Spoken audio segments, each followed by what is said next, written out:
अस्सलाम वालेकुम dear students. उम्मीद करती हूँ आप सब बिल्कुल खैरियत से होंगे और अपनी पढ़ाई पर तवज्जो दे रहे होंगे। आज मैं मैथमेटिक्स के एक और लेक्चर के साथ हाजिर हो गई हूँ।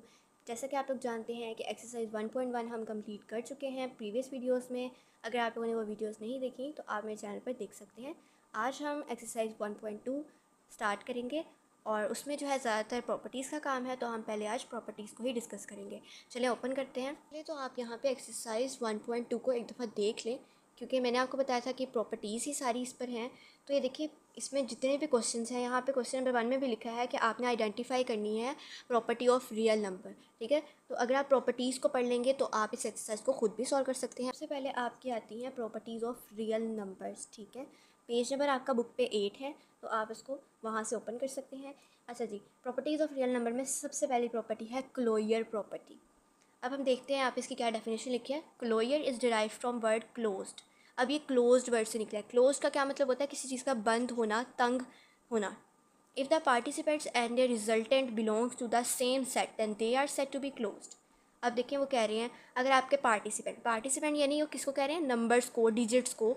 And resultant belongs to the same set, अगर उनका जो रिजल्टेंट है, जो रिज़ल्ट निकल रहा है, जो आपका आंसर आ रहा है, वो अगर सेम ही सेट से बिलोंग कर रहा है, सेम ही नंबर की टाइप से बिलोंग कर रहा है, तो आप उसको क्लोज्ड कहेंगे, यानी कि क्लोजर प्रॉपर्टी कहेंगे।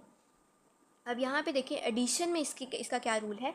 अगर a प्लस बी दो नंबर्स प्लस हो रहे हैं, ऐड हो रहे हैं, तो इस ई का क्या मतलब है? एलिमेंट ऑफ या मेंबर ऑफ, और ये आर है रियल नंबर के लिए। ठीक है, तो मतलब अगर जो दो नंबर्स ऐड उनको किया जा रहा है, वो दोनों नंबर रियल नंबर के सेट से बिलोंग कर रहे हैं। यहाँ पर उन्होंने आपको सेपरेट करके बता दिया कि a और b, इस एडिशन में जो a और b यूज़ हो रहे हैं, दोनों ही एलिमेंट ऑफ आर हैं, रियल नंबर के एलिमेंट हैं। ठीक है, अब यहाँ पे आप एग्जाम्पल देखिए। 1 + 5 = 6 इज़ अ रियल नंबर। ऊपर देखें, the sum of two real number is always a real number. अगर दो रियल नंबर्स को प्लस किया जाएगा तो उसका आंसर भी रियल नंबर ही आएगा। ये नहीं है कि किसी और नंबर की टाइप का आंसर आ जाएगा। यहाँ पे देखिए, 1 + 5 दोनों ही रियल नंबर हैं, उनको जब प्लस किया गया तो इक्वल में जो आंसर आया, आपका जो रिजल्टेंट आया, वो भी रियल नंबर ही आया। ठीक है, ऐसा नहीं था कि वो नंबर की किसी और टाइप में आ गया। अब देखें सेकंड पे multiplication. a multiply bye b is the element of r। अगर दो नंबर्स मल्टीप्लाई हो रहे हैं तो वो भी जो है, दोनों के दोनों नंबर्स देखें, a और b दोनों के दोनों नंबर्स ही रियल नंबर के सेट के होंगे। जैसा कि यहाँ पे एग्जांपल दी गई है, 7 × 3 दो रियल नंबर्स हैं और उनका आंसर भी 21 यानी कि रियल नंबर ही आया है। तो एडिशन और मल्टीप्लिकेशन में रूल्स सेम है कि अगर आप दो नंबर्स यूज़ कर रहे हैं तो वो दोनों एक ही सेट से बिलोंग करेंगे। बस ये है कि एडिशन में आपने प्लस का साइन यूज़ कर लेना, मल्टीप्लिकेशन में मल्टीप्लाई का। ठीक है, नेक्स्ट प्रॉपर्टी की तरफ बढ़ते हैं, जो कि है एसोसिएटिव प्रॉपर्टी। अब यहाँ पे देखें, associativity is link to 3 participants in any order but resultant remains the same. अब एसोसिएटिविटी क्या होता है? यानी कि अगर आपके पास 3 पार्टिसिपेंट्स हैं, 3 डिजिट्स हैं, 3 नंबर्स हैं, इन एनी ऑर्डर, किसी भी ऑर्डर में, but resultant remains the same, लेकिन उसका जो आंसर आ रहा है, जो रिजल्ट आ रहा है, वो सेम है, तो उसको हम कहेंगे एसोसिएटिव प्रॉपर्टी। इस खसूसियत को हम क्या कहेंगे? एसोसिएटिविटी। अब देखिए, एडिशन में इसका क्या रूल है। अब आपने गौर करना है, यहाँ पे इक्वल से पहले भी 3 डिजिट्स हैं, इक्वल के बाद भी 3 डिजिट्स हैं, लेकिन इनमें डिफरेंस क्या है कि यहाँ पर पहले दो नंबर्स के दरमियान ब्रैकेट है और यहाँ पर एंड वाले दो नंबर्स के जो है इर्द गिर्द ब्रैकेट लगाई गई है।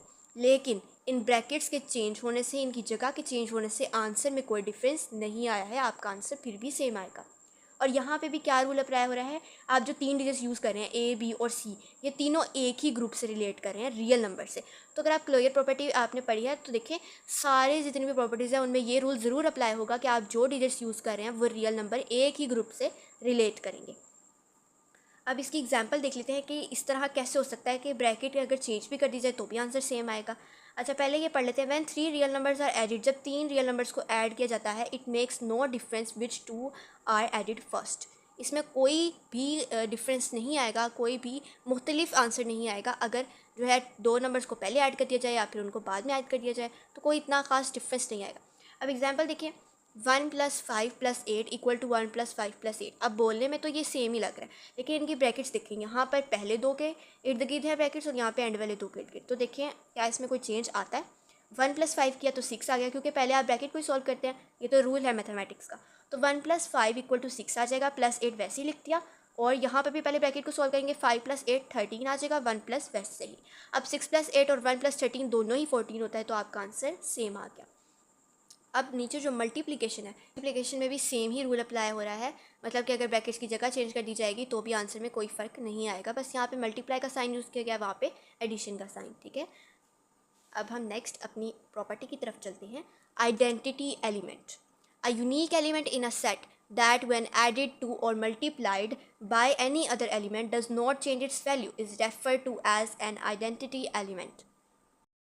यूनिक एलिमेंट कहते हैं किसी भी मुनफरिद चीज़ को, किसी अलग से एलिमेंट को। अब एक यूनिक एलिमेंट सेट के अंदर उसको अगर किसी और डिजिट के साथ, किसी और नंबर एलिमेंट के साथ मल्टीप्लाई या ऐड किया जाए तो उसका आंसर वैसा ही आए, सेम, उसमें कोई डिफरेंस ही ना आए। यानी अगर किसी वर्ड के साथ कोई ऐसा वर्ड प्लस या मल्टीप्लाई कर दिया जाए कि उसके आंसर में ही चेंज ना आए, वो वर्ड वैसे ही रिपीट आंसर में आ जाए, तो उसको हम क्या कहते हैं, आइडेंटिटी एलिमेंट। आपको नाम से पता चल रहा है आइडेंटिटी यानी सेम होना किसी चीज़ का, तो आंसर इसमें आपका सेम आएगा। अब यहाँ पे एडिशन वाले में देखिए, सबसे पहले a+0। अच्छा, अब आइडेंटिटी एलिमेंट एडिशन में और होगा, मल्टीप्लिकेशन में और होगा। अगर एडिशन में आप 0 को आइडेंटिटी एलिमेंट कंसीडर करते हैं तो आपका आंसर सेम आएगा, और मल्टीप्लिकेशन में आप 1 को आइडेंटिटी एलिमेंट कंसीडर करेंगे तो आपका आंसर सेम आएगा। एडिशन में देखिए उन्होंने a के साथ 0 को प्लस किया, यानी कोई भी डिजिट a की जगह ले लें, जैसे यहाँ पर उन्होंने 5 लिया तो 0 में 5 प्लस किया तो कोई भी चेंज नहीं आया, 5 वैसे का वैसे ही आ गया, ठीक है। और ये यहाँ पे भी वही चीज़ है, देखें a is the element of r, a is the element of r, यानी जो आपका एक नंबर आप यूज़ कर रहे हैं वो एक ही सेम टाइप के सेट से बिलोंग करेगा, यानी कि रियल नंबर से, ठीक है। अब मल्टीप्लिकेशन में उन्होंने क्या किया, a को 1 से मल्टीप्लाई किया तो वहाँ पर सेम आंसर आ गया। अब a की जगह उन्होंने 5 यूज़ कर लिया, 1 के साथ 5 को मल्टीप्लाई किया तो कोई चेंज तो नहीं आया। देखिए 1 × 5 = 5 ही आ गया। तो उन्होंने आपको बता दिया है कि आइडेंटिटी एलिमेंट एडिशन में 0 होता है और मल्टीप्लिकेशन में 1 आइडेंटिटी एलिमेंट होता है, ठीक है। ये बात आपने याद रखनी है, दोनों में सेम नहीं होता आइडेंटिटी एलिमेंट। अब हम नेक्स्ट प्रॉपर्टी की तरफ चलते हैं। नेक्स्ट प्रॉपर्टी है इन्वर्स एलिमेंट। अब इसमें क्या है, for every real number there exist a unique real number such that when they are operated upon they yield the identity. अब वो कह रहे हैं कोई भी रियल नंबर का सेट है जिसके अंदर काफ़ी सारे डिजिट्स हैं, तो उसमें एक यूनिक रियल नंबर ज़रूर होगा, एक मुनफरिद, एक अलग सा रियल नंबर ज़रूर होगा जो कि एक अपनी एक आइडेंटिटी रखता है, ठीक है। अब यहाँ पे देखिए a+a इन्वर्स, ये छोटा सा ऊपर जो कॉमा है इसको हम इन्वर्स कहेंगे, ठीक है। a+a inverse equal to identity, a multiply by a inverse equal to identity. इसको फर्दर हम रीड करते हैं, आपको समझ आएगा कि इन्वर्स एलिमेंट होता क्या है। अब यहाँ पे देखिए a and a inverse are set to be inverse of each other. अच्छा, अब उन्होंने आपको बता दिया इस कॉमे की वजह से क्या होगा कि दोनों जो हैं a और a, इन दोनों को एक दूसरे का इन्वर्स कहा जाएगा, एक दूसरे का उलट कहा जाएगा। When they are added, जब इनको ऐड किया जाता है, द रिजल्ट इज़ 0, आपका आंसर 0 आता है। और when they are multiplied, the result is 1, जब इनको मल्टीप्लाई किया जाता है तो आपका आंसर, आपका रिजल्ट 1 आता है। अब देखें, इसको पढ़ते हैं, इसको देखते हैं किस तरह से इन्वर्स एलिमेंट को यूज़ किया जा रहा है एडिशन और मल्टीप्लिकेशन में। एडिशन में है कि a+- 1 = 0। अब इसमें प्लस और माइनस दोनों का साइन यूज़ किया गया है। अब अच्छा, एक और चीज़ कि अगर आपके पास दो साइंस इकट्ठे आ रहे हैं, प्लस माइनस या फिर माइनस माइनस या माइनस प्लस, तो आप ब्रैकेट लगाएंगे। प्लस के बाद उन्होंने ब्रैकेट लगाई है, फिर -a लिखा है, ठीक है। ये भी एक रूल है मैथमेटिक्स का, शायद आपने पढ़ा हो पहले। तो यहाँ पे माइनस, अब इससे कोई इतना फ़र्क नहीं पड़ेगा क्योंकि देखिए प्लस माइनस माइनस ही हो जाएगा। यहाँ पे देखते हैं, the sum of a real number and its opposite is 0। अगर कोई रियल नंबर को प्लस किया जा रहा है तो उसका आंसर जो है वो ऑपोजिट हो रहा है, यानी कि 0 हो रहा है। देखिए उन्होंने दो नंबर सेम नंबर्स लिए हैं, ठीक है। उनको क्या किया है, प्लस माइनस ब्रैकेट लगा दिया, तो यानी कि सिंपली इनको माइनस किया है तो आपका आंसर 0 आ गया, आपका आंसर ऑपोजिट हो गया जो कि 0 में तब्दील हो गया। अब ये क्या है, एडिटिव आइडेंटिटी है क्योंकि ये एडिशन में यूज़ हो रही है, ठीक है।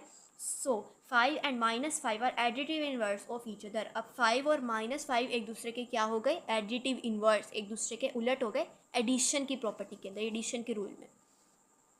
The product of a real number and it's reciprocal is 1। अब अगर किसी रियल नंबर का प्रोडक्ट उसको मल्टीप्लाई किया जाता है तो उसका रेसिप्रोकल, उसका उलट क्या आएगा, 1 आ जाएगा।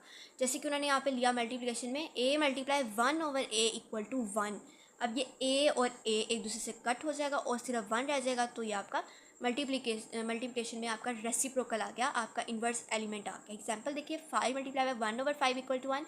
5 और 5 एक दूसरे से कैंसिल हो जाएंगे तो आंसर में 1 आ जाएगा। इसको हम कहेंगे मल्टीप्लिकेटिव आइडेंटिटी। अब नेक्स्ट आपकी प्रॉपर्टी है commutative property. If changing the order of operation in 2 elements, अगर आप 2 एलिमेंट्स यूज़ कर रहे हैं, ऑर्डर उसका चेंज कर देते हैं, उसकी जगह चेंज कर देते हैं ऑफ ऑपरेशन, यानी अगर वो 2 एलिमेंट्स कहीं पे ऐड हो रहे हैं, कहीं पे मल्टीप्लाई हो रहे हैं, आप उनकी जगह चेंज कर देते हैं, इक्वल के बाद सेम एलिमेंट्स यूज़ कर रहे हैं लेकिन उनकी जगह आपने चेंज कर दी है, तो उनका जो है does not alter the resultant, वो उसके रिजल्टेंट उसके आंसर पे बिल्कुल इफ़ेक्ट नहीं होगा, तो इसको हम क्या कहेंगे, कम्यूटेटिव। यहाँ पे समझते हैं addition a plus B equal to B plus A. अब देखिए नंबर्स तो बिल्कुल सेम है लेकिन उनकी जगह चेंज कर दी गई है, जिसकी वजह से इसको हम कम्यूटेटिव प्रॉपर्टी कहेंगे और इसके आंसर में कोई चेंज नहीं आएगा। देखिए two real numbers can be added in either order. Example 1 + 5 equal to 5 + 1। Numbers तो यहाँ पे भी सेम है, यहाँ पे भी सेम है, बट क्या किया गया, उसका ऑर्डर चेंज कर दिया। तो आंसर आपका क्या है, 1 + 5 5 + 1, कोई इफेक्ट नहीं हुआ, आंसर आपका फिर भी दोनों साइड्स पर सेम यानी कि 6 आया। उसके बाद मल्टीप्लिकेशन में सेम वही है, बस मल्टीप्लाई का साइन लगा दिया गया है। देखिए हम जगह चेंज की गई लेकिन कोई इफेक्ट नहीं आया, आंसर आपका सेम ही आया है, तो इसको हम कहेंगे कम्यूटेटिव प्रॉपर्टी। अच्छा जी, एक और बात कि आपकी जो एसोसिएटिव प्रॉपर्टी होती है उसमें 3 नंबर यूज़ किए जाते हैं, ये आपने याद रखना है, और कम्यूटेटिव प्रॉपर्टी में आपके 2 नंबर यूज़ किए जाते हैं, ठीक है। इसके बाद आपकी लास्ट प्रॉपर्टी है distributive property. When there are 3 elements and 2 operations, 1 operation can be distributed to the other 2। तो इसमें कहा जा रहा है अगर आपके पास 3 एलिमेंट्स हैं और 2 ऑपरेशंस हैं, यानी कि 3 एलिमेंट्स सिंपल जो एलिमेंट्स होते हैं और 2 ऑपरेशन यानी उनको या तो ऐड किया जा रहा है या फिर मल्टीप्लाई किया जा रहा है, 1 operation can be distributed to the other 2। एक को अगर 2 के साथ तब्दील कर दिया जाए तो भी आपका आंसर चेंज ना हो, उसको हम कहेंगे डिस्ट्रीब्यूटिव प्रॉपर्टी। नाम से आपको पता चल रहा है कि इसमें आपने ऑपरेशन को डिस्ट्रीब्यूट कर देना है, आपने उसकी जगह चेंज कर देनी है ऑपरेशन की एलिमेंट के साथ, ठीक है। यहाँ पे देखिए मल्टीप्लिकेशन डिस्ट्रीब्यूट्स ओवर एडिशन। और बात है कि आपने पिछली प्रॉपर्टीज़ में पढ़ा था एडिशन और मल्टीप्लिकेशन, लेकिन इसके अंदर सिर्फ 2 रूल्स होंगे, एडिशन और सब्ट्रैक्शन, ठीक है। मल्टीप्लिकेशन को डिस्ट्रीब्यूट किया जा रहा है एडिशन के ऊपर। अच्छा यहाँ पे देखें ए है ब्रैकेट में b + c, उसके बाद मैंने इक्वल के बाद क्या किया, अगर अच्छा देखें आपने मैथ के क्वेश्चन सॉल्व किए होंगे, आप जब ब्रैकेट को खोलते हैं तो ये क्या होगा, ब्रैकेट का मतलब क्या है कि ये इसके साथ मल्टीप्लाई हो रहा है, तो ab + ac इस तरह भी लिखा जा सकता है। लेकिन जब आप इनको नंबर्स में सॉल्व करते हैं, यहाँ पे देखें जो अब आपने इनको सोल्व किया, ब्रैकेट का मतलब था मल्टीप्लाई करना, तो 2 को आपने 3 से मल्टीप्लाई कर दिया, 2 को 6 से भी मल्टीप्लाई कर दिया, और दोनों साइड्स का आपका आंसर क्या आया, सेम आ गया, 18 और 18, ठीक है। मतलब कि आपने 2 नंबर्स को डिस्ट्रीब्यूट भी कर दिया लेकिन फिर भी आपका आंसर सेम आया। एडिशन वाली प्रॉपर्टी आपको समझाइए, उसमें अगर आपका आंसर सेम आया उसको हम लोग डिस्ट्रीब्यूटिव प्रॉपर्टी कहेंगे, डिस्ट्रीब्यूटिव आइडेंटिटी कहेंगे। अब हम मल्टीप्लिकेशन डिस्ट्रीब्यूट्स ओवर सब्ट्रैक्शन पढ़ते हैं। इसमें क्या होगा, बस जो है वहाँ पे एडिशन का साइन यूज़ किया गया था, इसमें माइनस का साइन यूज़ किया जाएगा। देखिए ब्रैकेट में 2 नंबर्स लिखे हैं, मल्टीप्लाई बाय 2 लिखे हैं। अब 3 जो है मतलब कि 2 से भी मल्टीप्लाई हो रहा है और 6 2 से मल्टीप्लाई हो रहा है, तो आपने दोनों को खोल के लिख दिया। अब इस साइड वाला आंसर और इस साइड वाला आंसर आपका सेम ही आ रहा है अगर आप इसको सॉल्व करते हैं, तो ये भी डिस्ट्रीब्यूटिव प्रॉपर्टी हो जाएगी। कहती हूँ आपको सारी प्रॉपर्टीज समझ में आ गई होंगी। अगर आपको कोई प्रॉपर्टी नहीं समझ में आए या आपको मेरी कोई भी वीडियो में कोई चीज़ नहीं समझ आती, आप कमेंट करके ज़रूर पूछ लिया करें, मेरी मिस्टेक का पता चले और मैं आइंदा आने वाली वीडियोस को और ज़्यादा इंप्रूव कर सकूं और अपने कंटेंट को आपके लिए ज़्यादा हेल्पफुल बना सकूं। इसी के साथ वीडियो पसंद आती है लाइक कर दिया करें, तो सब्सक्राइब कर दिया करें और अपनी क्लास फ्रेंड्स के साथ भी वीडियो शेयर करें ताकि उनको भी मेरी वीडियो से फ़ायदा हासिल हो सके। इंशाल्लाह नेक्स्ट वीडियो में मिलते हैं नेक्स्ट टॉपिक के साथ, तब तक के लिए अल्लाह हाफिज़।